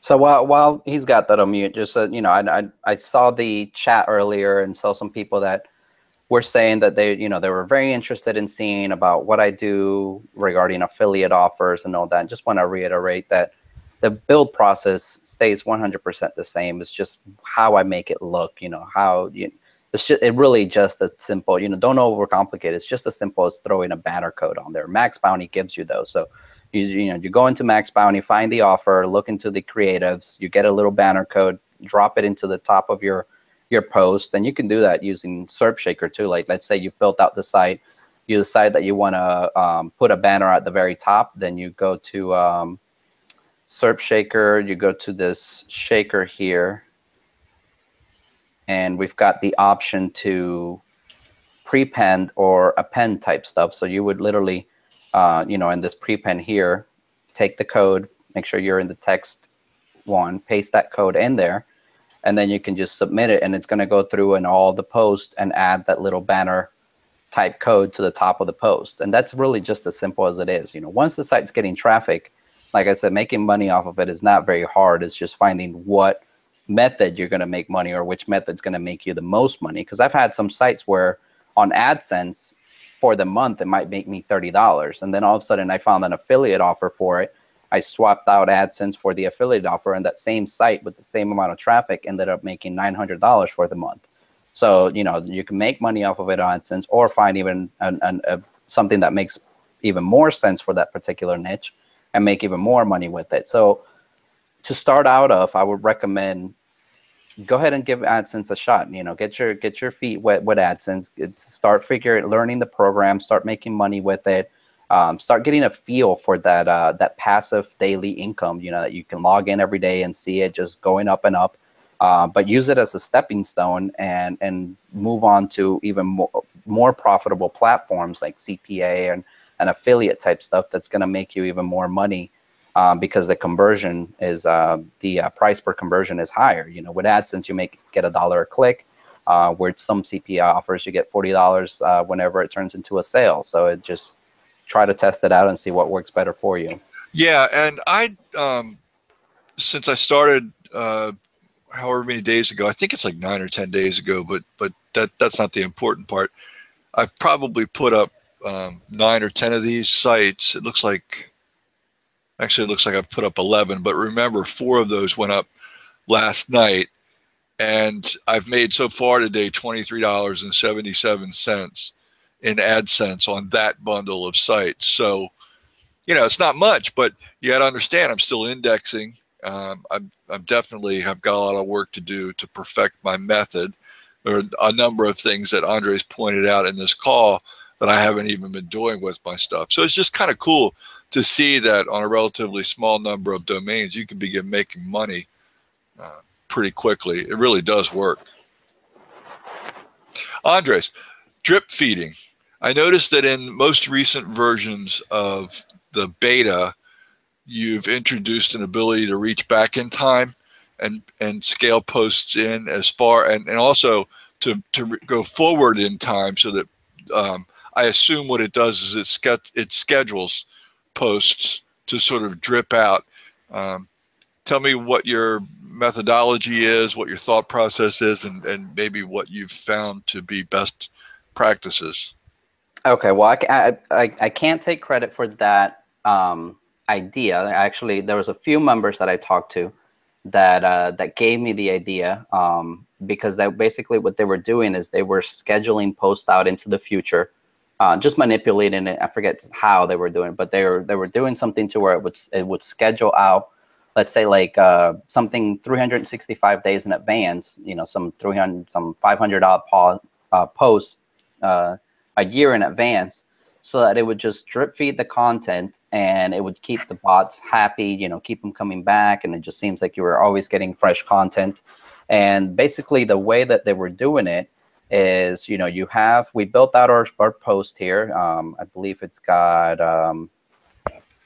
15,360. So we can have it display 360 posts.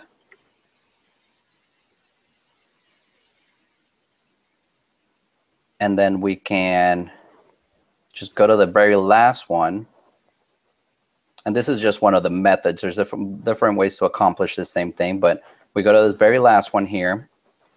We take all these and delete them.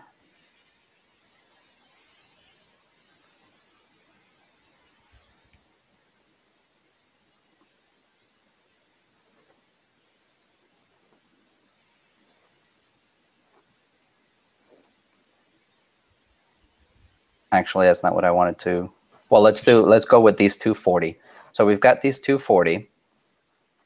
I just got to remember that when I build out the next set of posts, I only want to do 240. So the way it worked, since I went to the very last page, these were the very first posts that were built by the program. So I know that since it goes in order, it only went 240 lines deep. So I can just go ahead and delete these. And then I can go to the same template that we used to create the post. I'm going to use the same one here. I'm going to tell it to do, or actually first I got to save the draft to make sure that I get this button here that says delete. I want it to go back to build.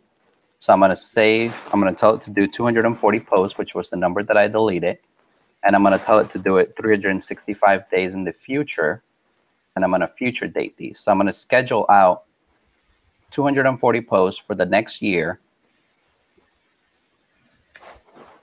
And basically, once we look at the post, we'll be able to see that they're just scheduled out. It's completely random, and we'll be able to take advantage of that feature. And I've got babies screaming in the background, so hopefully you guys are okay with that. It's not all that loud. I can't really hear it. Don't worry about it. It's you know, it's me. It's real. Yep. I work with babies all the time. They say, Daddy, okay, so told us this wouldn't last more than 2 hours, so hurry it up.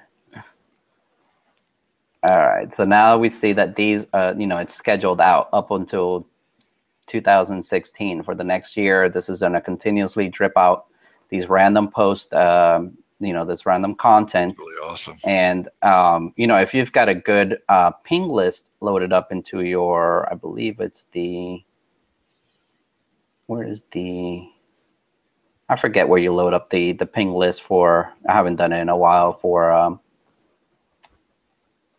WordPress. Yeah. This update services. The idea would be to load up the ping list real nice here. Mm-hmm. And you know, every time that a post is made, it's gonna send out a ping, and it's just a good way to constantly have you know, new posts getting added to the site. So that's the idea with that new feature that we added. To constantly have fresh content going out.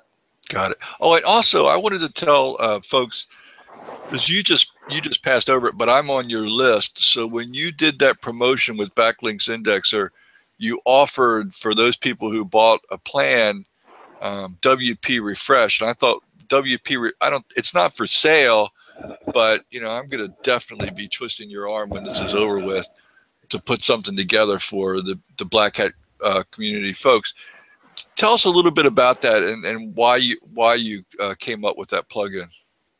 Yeah, WP Refresh is not for sale. I mean, I originally came up with the idea so that I could go ahead and sell it, but then I just decided to be selfish and keep it to myself. But I did offer it to people that purchased the BLA promotion through me. Basically, it's a simple process, but yet it's turned out to be pretty powerful. And WP Refresh, and I believe there's another plugin that does something similar. I forget the name of it, but somebody, when I was talking about the ideas, actually, it has my license key on there, so I'm not going to show that. But basically, all it does is that on a daily basis, it will go through and refresh the date of the post. And I don't know if I'm showing it. Yeah. So notice how on the post here at the very bottom, it shows the date that it was built. What the plugin does is it goes through the database and just change that to the current date on a day-to-day basis. And what I noticed that sometimes when the way I came up with it is sometimes my sites would get indexed. I would get that little notification in Google and the search results, you know, when you're doing a search that showed that it was built like 2 days ago, 3 days ago, you know, that little tag. And sometimes my sites, when they're first indexed, they would be above other older sites, and then they will kind of drop to the bottom a little bit. And it was because of that freshness algorithm that Google has in place. So what WP Refresh does is just changes the date on a day-to-day basis. So whenever the Googlebot happens to come through again and re-index the page or just check it out again, it's going to seem as if it's a brand new post. It's going to have a different date. So they're going to change the date that they have in their cache, in their index at the time, and give it the new date. So you always kind of take advantage of that little tag, that 3-day, 4-day tag, or just built today or whatever, and take advantage also of the freshness algorithm. So that little thing has led to a slight increase in traffic. Now, it's not magic. It's not gonna, if your site is crap and it never even ranked to begin with, this isn't gonna magically help it rank. But if you were already on the first page and, with this kind of setup, with the SERP Shaker type setup, then it just gives you a little edge, and sometimes can even boost the ranking up a little bit, or even just the fact that it has that extra tag on there on the search results could lead to higher click-through rates on there as well. Probably the final question, but the most important question for a lot of people, depending on their situations, is what about hosting that's robust enough to actually roll out these sites? I mean, that's been the hard part, because a lot of, even with the newer version, the newest beta version, people still continue to have some kind of issue when building them out. Hosting them is not that big of a deal. I mean, I've had Qzx900 shared hosting for a while. My father-in-law as well, he's built tons of these sites, and his account's still fine on Qzx900 for hosting them. Now, for building them, it's a little bit more complicated. Yeah. So now the building platform that I found, which I actually have the training on in the members area, that has been consistent for me, has been Vultr. And I show everybody how to do the full setup and how to get it running.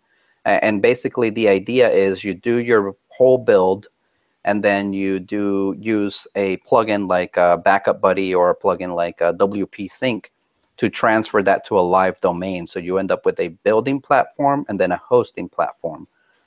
Recently, I've gone a little bit more advanced, and I use Vultr as well, but I found that I could do a Vultr with a cPanel setup. So I can have, you end up with a regular WHM cPanel type setup on Vultr, and I install my site on there. I do the build, and then I can just do a WHM to WHM transfer, like a cPanel to cPanel transfer, so that I can take it over to my to my hosting setup. And that's what when this test that we did live here, I built it right on the Vultr cPanel, and you saw how quick and everything, and it built. Yeah, that was really quick. But it's not. It's they're not powerful enough to host a lot of sites. But it's definitely powerful to build them really quick. So now that it's done, all I have to do is just do a cPanel to cPanel transfer, and transfer it to my main hosting type server, which I think in the next couple of days I will be doing a video for SERP Shaker members on how I have that set up, because a lot of people have been asking me, how to speed it up even more, because they're using Vultr. But the problem with Vultr is that instead of having the URL here, you end up with just some kind of IP address, and that's what you're building off of. So you don't have, you can't use the home links, you can't use, the main URL or anything like that. It just becomes a little bit complicated. Whereas what I'm doing, the way I'm doing it here, I can upload images, do everything just fine, and then I just package the whole thing up, put it on a new hosting setup, and I can delete this site off of Vultr cPanel and build up another one. So it's with your help, it's relatively painless to do. Right, and I also have, in SERP Shaker, we've got a lot of training videos on how to install WordPress locally. So you can do it right off of your computer through WAMP on Windows or MAMP on Mac, And that's also one of the ways that I do a lot of my developing is right off of my local computer. And people were having issues with WAMP before the new update because it was still going slow. But with this new update, their sites are building out really fast on their computer, and they're not having any issues with it. So that's another way, if you don't want to spend any extra money per month, is just build locally, follow the training that we have in there on how to install WAMP, set it all up, and do all your building there. And then it's right in the training itself, I show you how to transfer it to your live site and do all that. So that's just another option. There's a lot of options. It's just a matter of finding what works best for you. Gotcha. Thank you, Andres. It's been pretty amazing couple of hours. I know it's a big chunk out of your day. You could have probably built about 8 or 9 sites while you were spending the time. Oh, no problem, no problem. No, it's great. I think people will really dig it. It's you know, like I said, even if I said this at the beginning, and I mean this, we don't pitch stuff on here. So this isn't, Surfshaker is amazing. I am so grateful for it and thankful for the fact that Andres supports it like, it's like another one of his 87 children, because he cares about it and makes sure it stays up to date. But this is also not just about Surfshaker. I mean, this is really about using some of these techniques to take over niches and make yourself some money. So I hope, regardless of whether you never install or use Surfshaker, that you took the time to get some takeaways for both niche research and keyword research and those kinds of things, because there's a lot to learn here. But most of it is taking action, right? If you just sit on webinars all day and never put any of this stuff into use, you're going to get what you can expect. And so that's what Black Hat is all about. If you're going to make action. Yeah, if you're going to make Surfshaker part of your strategy, just dedicate some time to it to get over the learning curve and then just attack it. I mean, you're not going to get results from 1 or 2 sites. I would say you got to get about 30 sites out before you're really comfortable and you have a good flow of daily income coming in, especially with AdSense. Once you get those 30, you'll start seeing what niches work better, what how your build process will change over time. But that's almost like the magic number that I've seen from people, is that once they get to around 30, that's almost like when the light bulb kind of turns on, everything clicks, and they're like, okay, I can definitely make some money from this, and this is the real deal. But 2 or 3 websites here and there, you're going to get some traffic, you're going to make some money. But the idea is to have a network of these, not just have 2 or 3 sites. And now, don't get me wrong, I started out with 2 or 3 sites, and one of my very first sites that I made ended up making $800, $900 a month. I flipped it, a few months later for $9,000. But that was, I quickly realized that I had something and that I was gonna attack it and go after it quick and with pretty much all my dedication to it. It's amazing, Andres. I mean, you basically you pretty much handed the keys to the kingdom to folks now. It's just a matter of whether or not you want to work. If you want to work in internet marketing, there's a ton of ways to make money, SEO, internet marketing, whatever you want to call it. But it takes action and it takes some dedication, and you got to want it bad enough. Thanks again, Andres. I really appreciate it, and I'll be talking to you soon. And guys, I do not, one of the things I didn't do is have time to line up, like any kind of a deal or a bargain for you guys with Andres. And I don't know what his limitations are, because he's partnered up with Don and there's complications. But I'll talk to him after the call and I'll do the best I can. And I've got everybody's email address because you all signed up for the webinar. And if we can work something out for those of you who don't have Surfshaker, then we'll do it and we'll communicate it, and you guys can do what you want to do. But thanks again for everybody coming. We'll see you in 2 weeks. Peace.